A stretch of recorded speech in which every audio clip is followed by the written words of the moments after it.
Le aprecio mucho en esta mañana a Jorge Luis Luege Tamargo que nos tome esta llamada telefónica, porque queremos hablar contigo, José Luis, por el asunto de las inundaciones, para pues, platicar con alguien que sepa de este tema, porque siempre escuchamos lo mismo, ya se nos inundó de nueva cuenta, es lo peor en los últimos 50 años, y es una historia que se va repitiendo una y otra vez. Gracias por la comunicación. ¿Cómo estás? Muy buenos días. ¿Qué tal, Luis?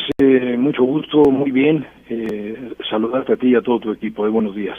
Oye, cuéntanos, ¿se puede evitar esta tragedia? ¿O se había podido evitar o se habría podido evitar otra inundación, otra catástrofe de esta naturaleza? De esa magnitud yo pienso que sí, Luis. Lo primero que quisiera decir que yo en lo personal me siento pues muy mal, porque esto es una catástrofe para miles y miles de familias que yo creo que pudo haberse al menos aminorado muchísimo, ¿no? Lo primero es que somos un país, Luis, que no tenemos continuidad en los planes de gobierno, no hay visión de largo plazo. Mira, a mí me tocó la inundación y una situación similar, que es cuando confluyen en esta época del año los frentes fríos con las ondas tropicales que generan lluvias torrenciales, ¿no? Y es cuando se dan estas características, es cuando suceden las inundaciones tan graves en Tabasco, ¿no? Entonces, en el 2007, que tú lo recordarás porque alguna vez estuve contigo en tu programa. Así es. Elaboramos un plan hídrico integral. Y ahí confluyeron pues los principales técnicos de la CONAGUA, de la Comisión Federal de Electricidad, de la CEMAR, de la Secretaría de Marina, y nos apoyamos en técnicos del Servicio Meteorológico, de la Universidad de Tabasco, y el organismo que coordinó fue el Instituto de Ingeniería de la UNAM, con una serie de expertos, digamos, en los temas hidrológicos de Tabasco. Se hicieron una serie de modelos y se determinó una hoja de ruta, un plan de acción, pero es un plan de acción que tenía acciones, digamos, inmediatas y acciones de más largo plazo, ¿no? Lo que evidentemente no se logra concluir en los 4 años que nos quedaban del sexenio, donde yo fui director de la CONAGUA. Ahí se hicieron muchas obras, Luis, que a mi juicio han funcionado bien y que si se mantienen y se operan correctamente, se evita la inundación en los principales centros urbanos. Es muy importante mencionar que el plan hídrico fue concebido para la protección de los fondos urbanos, es decir, de las municipales. Sí. Con esto quiero decirte, Luis, que pretender evitar la inundación de la zona inundable de Tabasco, eso es imposible. Sí, o sea, a ver, aquí también hay un tema en donde tenemos que entender que aunque sea políticamente incorrecto y aunque cueste votos en algún punto, pues hay gente que no debe de vivir en donde vive. O sea, estas zonas en donde te vas a inundar porque te vas a inundar, claro, pues no son seguras y pueden terminar por costar muchas vidas. Pero dime algo, o sea, tú nos hablas sobre estas obras, la idea era salvar cabeceras municipales y hay mucha controversia con respecto a la decisión que se tomó y que el presidente López Obrador ha dicho de la misma forma, ¿no? Tomaron la decisión de abrir, de que le iba a pegar más a la zona baja en Tabasco, pero no inundar Villahermosa. ¿Esa era la mejor decisión? ¿Era la única que se podía tomar? Bueno, digamos que es parte de verdad, es decir, en el plan hídrico, efectivamente, una de las obras, varias de las obras importantes del plan hídrico era salvar Villahermosa. ¿Por qué? Pues porque es el centro poblacional más importante del estado, porque es la capital del estado, porque ahí vive la mayor parte de los habitantes del estado, ¿no?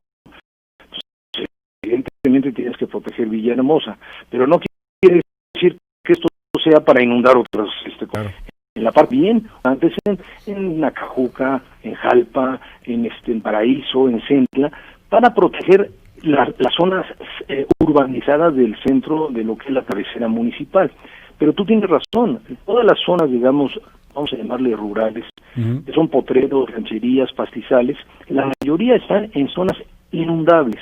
Y aquí hay que recordar que Tabasco es pues una de las regiones hidrológicas más importantes del mundo, porque descarga las dos principales cuencas de México, la del Grijalva y la del Usumacinta, ¿no? Y también hay que recordar que donde hay control de presas es solamente en el río Grijalva. Luis, esto la gente no lo sabe y es muy importante, no lo sabe ni siquiera gente que habita ahí en Tabasco, ¿no? Okay. Todos los ríos de la sierra y todo lo que la cuenca del Usumacinta descargan libremente sin ningún control. e inundan toda la planicie tabasqueña, que son, pues imagínate, los pantanos de Centla son cerca de 4,000 kilómetros cuadrados. Y al lado de Villahermosa, digamos en la parte sur de Villahermosa, pues está un sistema lagunario que son los Zapotes, la laguna San Julián, etcétera, que siempre se llena en temporada de lluvia cuando hay estos fenómenos. A ver, esto es fundamental porque, a ver, un dato importante, el único control entre comillas, que se puede llegar a tener es el de Grijalva, el Usumacinta, ¿no? Claro, así es. Y los ríos de la sierra, que luego se nos olvida, sí, claro. Que la región de la sierra en Tabasco, que es un poquito más parecida a Chiapas, porque la parte de la sierra de Chiapas, pero en Tabasco, que son varios municipios, tiene un conjunto de ríos, Luis, que confluyen en un río que se llama el Río de la Sierra. Ese río es afluente del Grijalva más o menos a la altura de Villahermosa, y ese río no tiene control, y el Usumacinta descarga libremente, igual que el Grijalva, viene desde Guatemala, un poco más hacia el sur, pero finalmente todo llega al mismo punto, que son los pantanos de Centla. Entonces, yo a veces escucho, después de esto nos inundamos, no, es que esa es una zona de inundación. En el plan hídrico, para estos casos, es decir, toda la ranchería, los potreros, la gente que habita, que trabaja en esa zona, algunos ejidatarios, otros pequeños propietarios, tienen que tener otro tipo de vivienda, es decir, vivienda tipo palafito, que funciona de dos formas. Cuando hay seca, pues tú te mueves por tierra, pero cuando viene el agua te mueves por lancha. Eso es, en muchas partes del mundo sucede lo mismo. Y los servicios, escuelas, hospitales, clínicas, etcétera, tienen que estar en las cabeceras municipales, donde haya obras de protección. Esto es lo primero que dentro del plan hídrico no se hizo. O sea, la visión de largo plazo implicaba reubicar, reordenar urbanamente algunos cabeceras municipales y apoyar para vivienda elevada en muchos puntos del estado. Nada de esto se hizo, ¿no? Y lo segundo que a mí me parece muy grave, Luis, es el mantenimiento. O sea, si tú haces una obra de protección y ahí la dejas, te va a fallar, porque requiere revisión, supervisión constante, pues por las condiciones de la región y de la lluvia, ¿no? Entonces, hay muchas protecciones que son bordos de arcilla, bien hechos, o sea, bien construidos, pero que requieren estarse revisando y manteniéndose. Entonces, hay muchas colonias en la parte, digamos, margen derecha del río Grijalva, en Villahermosa, que se inundaron, pues porque nunca le dieron mantenimiento a estos bordos, desde que se fueron construidos en nuestra administración. Y por último, que eso ya le compete a esta administración, que yo lo digo en un afán constructivo, ¿no? Han desmantelado los cuerpos técnicos de las instituciones federales. Por ejemplo, la Conagua, su área técnica está prácticamente desaparecida. Han despedido a técnicos, pues, por ejemplo, con los que a mí me tocó construir el plan hídrico, ya no están en la Conagua. Algunos que tenían gran experiencia fueron despedidos o renunciaron por reducción de sueldos o por reducción de presupuesto. Luego hay un área de atención a emergencias que fue desaparecida, está desmantelada completamente. Y los municipios y el Estado no tienen recursos. Entonces, en el plan hídrico, por ejemplo, se fortaleció a los organismos operadores de agua, pues para que tengan toda su infraestructura en orden, los cárcamos de bombeo, los sistemas de seguridad que operen, y llegan las crisis de estas y resulta que no funcionó el cárcamo, el bombeo no operó, que no tenían la corriente o que bueno, es una cosa... Si no tienes ni el presupuesto, ni tienes ya el personal, entonces, y si los estás sacando por cuestiones más políticas... Pues, me dio gusto escuchar del propio presidente que dice que van a diseñar el plan hídrico integral. Pues yo lo único que recomiendo es que retomen lo que ya se hizo. Es decir, ¿por qué volver a andar el mismo camino? Si ya hay un camino andado, pues que se aproveche lo que se hizo en administraciones anteriores. Es más fácil destruir y pareciera que satanizar todo lo que se pudo haber hecho en administraciones anteriores. Pues hay que quemarlo y hay que hacerlo nuevo, aunque termine por ser lo mismo. Te pregunto algo que está mucho en la polémica hoy. ¿Qué sucede con Dos Bocas? Dos Bocas se está construyendo ahí en Tabasco, ahí está en Paraíso.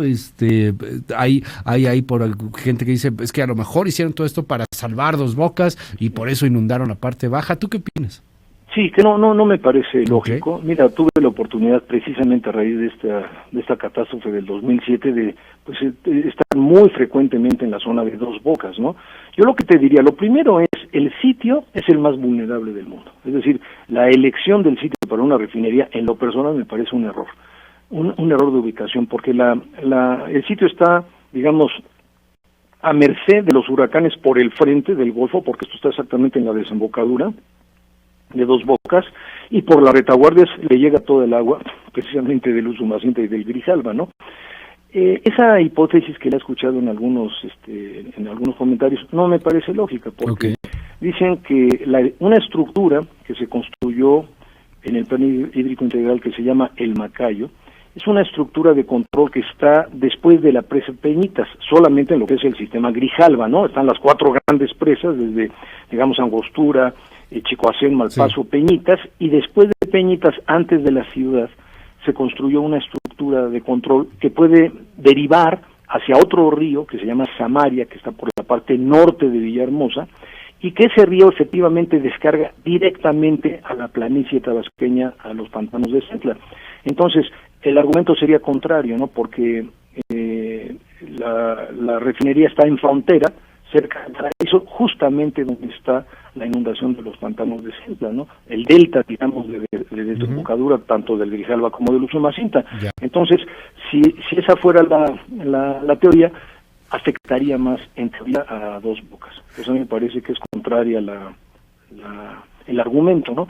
Yo creo que la zona de inundación pues, es inevitable, la parte baja, y que Dos Bocas va a tener problemas muy serios de inundación en el futuro, aún ya cuando esté concluida, pues está...